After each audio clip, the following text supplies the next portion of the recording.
And I'm here at Makehaven. Jacob, would you introduce yourself? My name's Jake Llewellyn. I'm a Makehaven member, and I came here to demonstrate show this thing. So I understand this project is one that really connects the environment and the digital world, or the Internet of Things. Can you tell me a little bit about what this board is and what it does, and turn it towards camera so they can see it?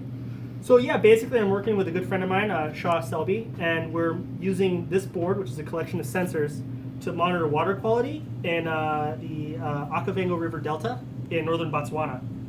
And it's an important project for conservation, just sort of keep an eye on this area, which is a really important resource for the area and the animals in the region. And we're trying to take off-the-shelf components and sort of prototype out and build a system that will monitor and provide information about the environment in real time. Yeah, and so tell me what some of the sensors are here on this setup you have. So we've got a bunch of these sensors. You can see them. Well, this one just turned on right now. This sensor is oxygen reduction potential. We've got pH, dissolved oxygen, and conductivity right here. And as well as humidity and air temp and water temp. And so this is obviously being implemented in that delta.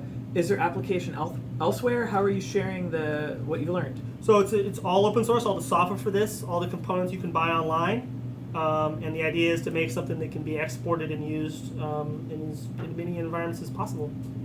And what sort of, are there any particular challenges that you've found that the environment or the technology has put in front of you?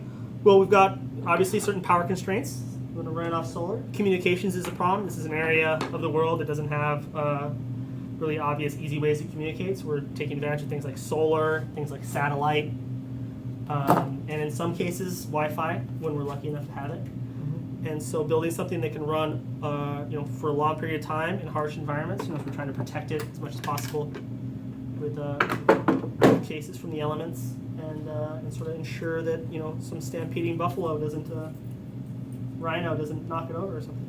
Yeah, and so I understand that there's sort of a communication relay. Like the sensors will take some data, they'll save it up, and then they'll pass it along when there's an opportunity to like a node. Can you just elaborate a little bit on that process? So the general architecture right now is that samples are buffered on this particular component, and then eventually they're picked up by what we call our collector and then transmitted along with other sensor data that's gathered on the collector, either via cellular or satellite.